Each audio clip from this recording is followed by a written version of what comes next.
So now we're actually ready to collect data. We're receiving enough information to get an accurate signal so we can move to the locations of the plants that we want to map and get started collecting data.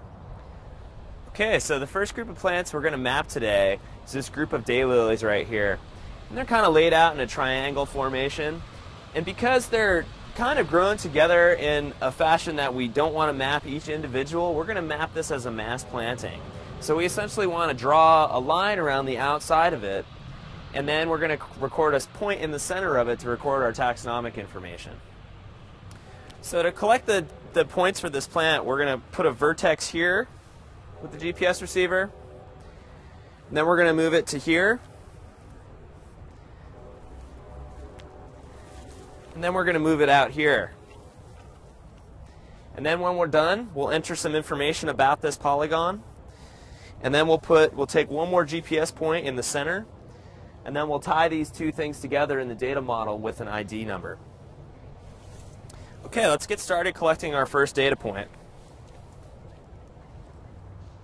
Okay, so now we've got our GPS set up at the location of the first vertex we want to record of this mass planting. So what we're going to do is go to the Edit menu here. It has a pencil on it. And you'll see that there's a pencil icon here on the left. We're going to hit that, and it'll ask us which layer we want to collect information on, and we have Plant Center and Mass Planting as our two choices. Go ahead and collect Mass Planting, and then we should be able to hit this icon here to go down the drop-down and select the type of data we want to collect, and we want to collect the polygon. And once we have that, you'll see that it activates this satellite icon here that kind of has a little bit of an X, and that's to collect a vertex. So we're going to go ahead and hit that, and you'll see it brings you to the screen where it's starting to collect different points. And since we set our vertex averaging to 10, it's collecting 10 independent GPS points, and it averages those together. Once we have that, then we're ready to move on to our next point. And as you probably noticed on that last point, that reflection can sometimes be a real problem when we're collecting data out in the field. There's always bright sunlight, or at least on the majority of days here in California, and the screens tend to be a little difficult to read in the bright sunlight. So hopefully you're able to get all the information out of that you needed to. So here we are at our second point. And another thing I'd like to mention at this point is that a lot of these prism poles have a little level on it. And the more level that you can get the pole when you're taking your point, the more accurate that location is going to be. So let's go ahead and take that second point. So to put the next vertex in, you can hit the icon at the bottom of the screen that has a little satellite, a point, and an X. You can also hit the one at the top. I'm going to hit the one at the bottom here. Up, and it tells us that we have no current position fix. So that's also indicated in that red area at the bottom of the screen. So basically, the warnings that we've set up keep us from collecting data when we don't have enough information to do so. So basically, we have to wait until we have enough satellites again to be able to take this point. Okay, so now we're back and we've got our satellites connected again and our PDOF sufficiently low so that we can start collecting information. Right there. So to collect our next vertex, I'm going to go ahead and hit the satellite icon with the X down at the bottom of the screen, or you could hit the one at the top. And again, it's going to go to this screen where it's going to average a number of points for us and collect a more accurate position. Once it gets to 10, we're ready to move on to our next point. Okay, so let's move on now to the third point.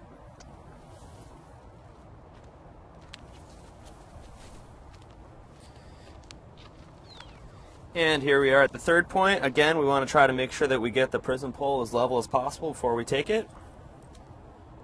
So to collect that point, again, we're just going to hit the satellite icon at the bottom of the screen, the X, and it's going to collect that third point for us. And it averages the 10 vertices together.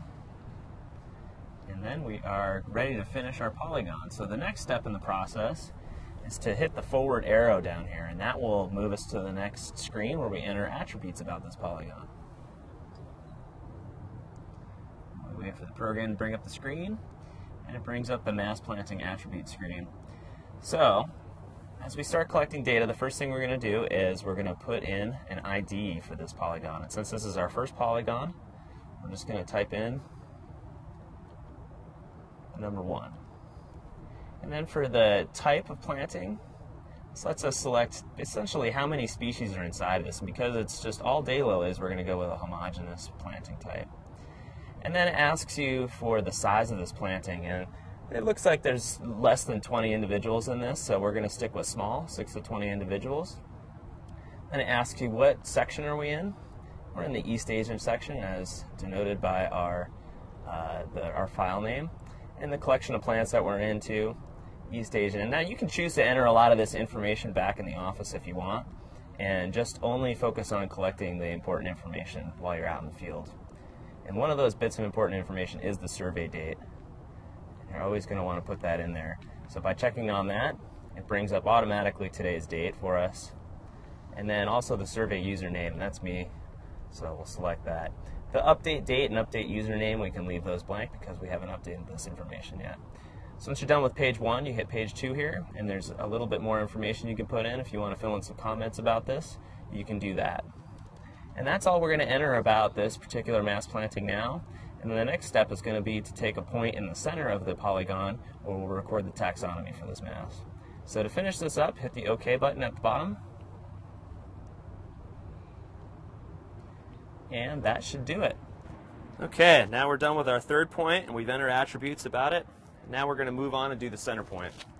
So the center point can be a little less accurate than the other ones as long as it's going to be in the middle of that polygon. So just position the pole anywhere in the middle of it, and we'll start entering information. So to do that, we're going to hit the pencil icon in the upper left-hand corner of the screen, and we're going to turn off mass planting if it's not already off. And we're going to switch to plant center.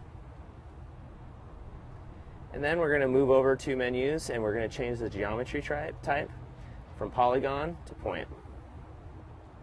And now we're ready to record a center point for this. So now you'll see that the satellite icon next to here, the one that has a point on it as opposed to the one that has an X, is activated, and we can press this to start recording information about this plant center. And because this is a point, it operates a little bit differently. You can see at the top of the screen, if you can read it, that where it says plant center and then it has a percentage next to it. So it's basically going through and recording the position information from the satellites in the background as we enter the attributes for this particular point. So to enter the attributes, we're going to start with the plant center ID. And because this is our first plant center of the day, we're going to enter the number 1.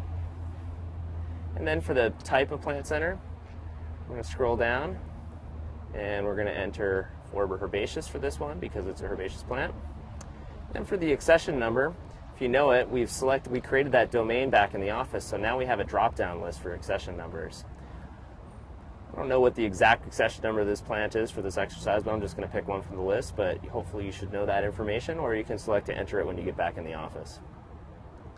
Now the qualifier is we're going to enter that to be the same as the plant center ID, but I'm going to skip a lot of this information in the effort to save time, and we'll do this back in the office. So I'm going to skip all the way to the scientific name instead of entering parts of the name. And you get down to the scientific name field, we created a domain for that as well, so we have a drop down. I can scroll down my list until I get to Hemerocalis, and I'm going to select this one from the list here because we know this one's a lady scarlet. Now, since we're entering a mass planting here, we always put a 0 in for the size of the plant for a mass planting. This is important for the data model so that it knows how to differentiate between centers and masses when we're doing labeling. And we can turn off the keyboard so that we can see the rest of this. We'll leave our plant size our units as inches. On to page 3, we can enter the section name from our drop-down list and the collection name if we want. Reference grid, latitude, and longitude, those are all fields that we'll deal with back in the office. But it is really important that we get the survey date and the username, which is me. And then on to page 4. Update username, we'll leave that blank because we haven't updated this yet. The status defaults to alive. And here's a really important part here, where it has a field for mass planting ID. Since the center point is linked to that, we put in the ID of the mass planting we're recording info on, and now these will be linked together when we get back into the office. And then if you want to enter any comments, there's a chance to do that here at the end. Okay, so that concludes lesson 5. So today we learned how to set up our GPS equipment and collect a few points and polygons using the ArcGIS Public Gardens data model. Next time we're going to learn how to incorporate a laser rangefinder into our equipment setup and be able to collect points from a distance. Thanks a lot. See you next time.